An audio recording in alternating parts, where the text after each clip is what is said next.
kita juga percaya diri boleh, tapi juga harus merangkul seluruh komponen-komponen masyarakat yang lain yang ingin berpartisipasi dalam memimpin Kota Surakarta.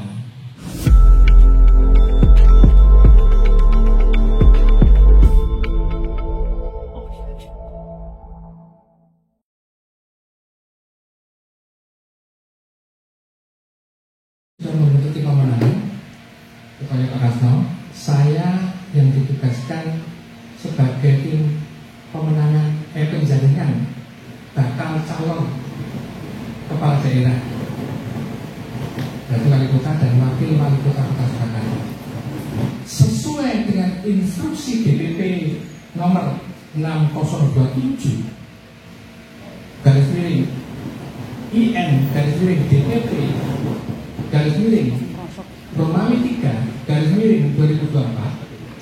DPP menginstruksikan pada DPC untuk segera melakukan penjaringan dan pemetaan. Nah, di dalam penjaringan saya tergabung menjadi ketua tim penjaringan.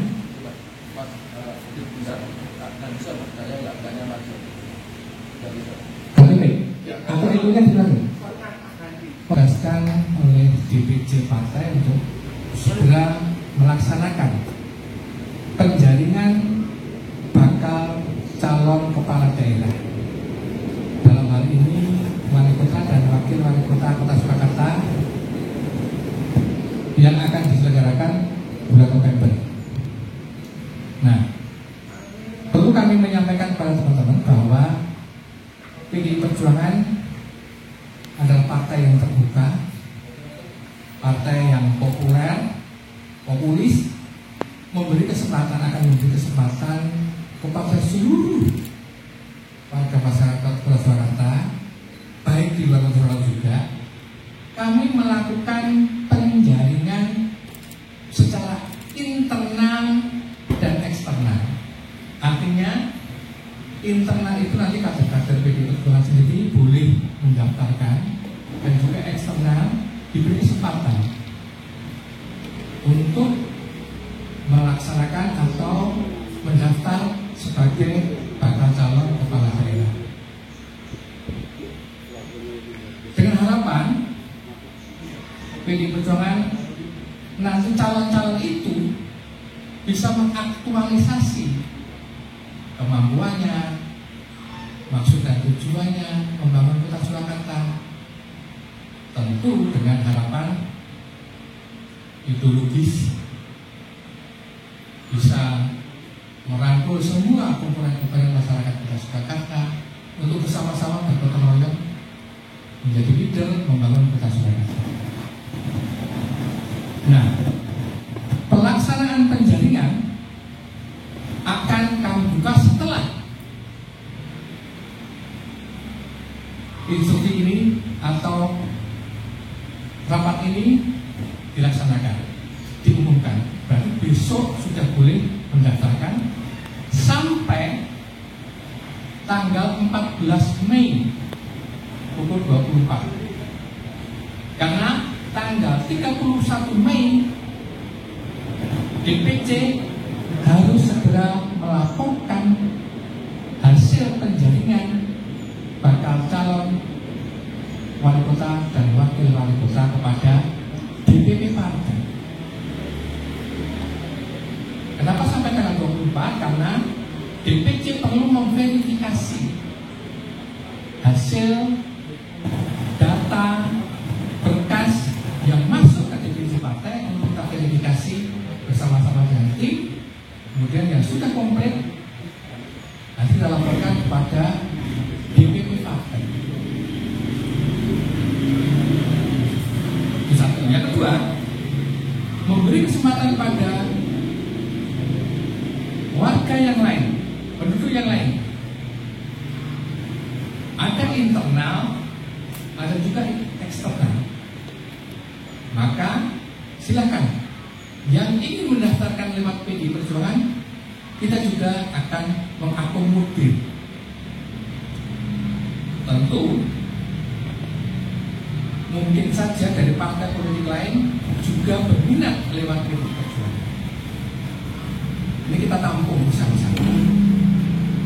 Semuanya kita bungkus, semua kita verifikasi, dan semuanya kita laporkan. Berapapun jumlah yang masuk lewat tim penjaringan, kemudian nanti tim penyaringan, kalau berkasnya komplit, nanti kita bawa ke DPP partai.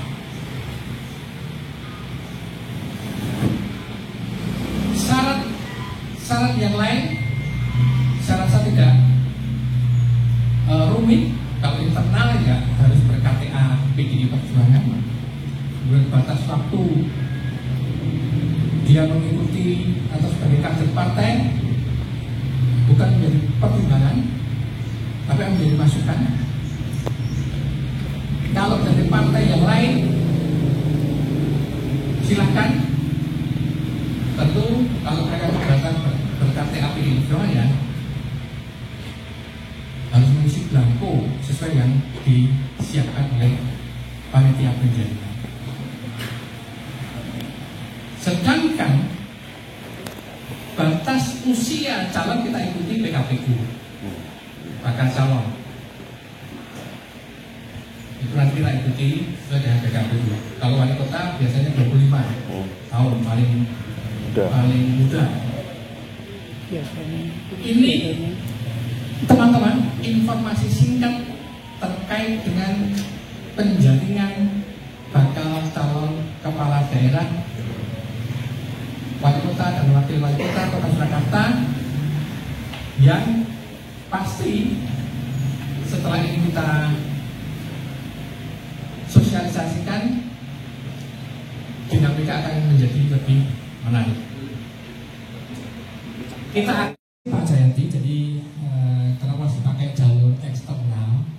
Tadi di depan juga saya sampaikan bahwa PDI Perjuangan adalah partai yang terbuka. Kita juga percaya diri boleh, tapi juga harus merangkul seluruh komponen-komponen masyarakat yang lain yang ingin berpartisipasi dalam memimpin Kota Surakarta. Jadi kita beri kesempatan kepada eksternal. Modal 20 kursi memberi keyakinan bahwa kita untuk besar, iya Pak Jayadi. Tapi apakah nanti hanya mandiri? Tentu tidak. Pengalaman yang lain, pengalaman pemilu yang lain, kita juga memberi kesempatan pada partai yang lain untuk bergabung, mendukung PDI Perjuangan yang tentu sevisi dengan PDI Perjuangan. Kita tidak menutup diri, tidak membatasi. Kalaupun ada partai-partai yang tentu akan sangat bagus demi memudahkan kemenangan pemilu. Itu dari saya. Silakan Pak Kastam. Kalau apa? Berdasarkan instruksi BPPS sudah disampaikan, nanti sudah dibacakan. Terus isinya kita berbuka, walaupun kita 20 kursi itu bisa sendiri, tetapi untuk membangun Kota Solo ini mari kita pikirkan bersama. Artinya partai-partai lain bisa saja ikut bergabung dengan PDI Perjuangan untuk memikirkan masyarakat Kota Solo. Dan juga banyak kader-kader internal, banyak yang sudah tanya kapan dibuka pendaftaran. Jadi ya karena kita saat ini tahapannya penjaringan, nanti semua kader eksternal yang berminat disilakan untuk mendaftar, dan harapan kami yang di internal siapapun itu tokoh-tokoh pengusaha, budayawan, teman-teman seniman, teman-teman media, wartawan belum pernah kan hanya melakukan penjaringan. Ketika ada eksternal kepada internal, itu nanti pusat yang mungkin akan membuat polisi kebijakan. Tapi menarik pertanyaannya,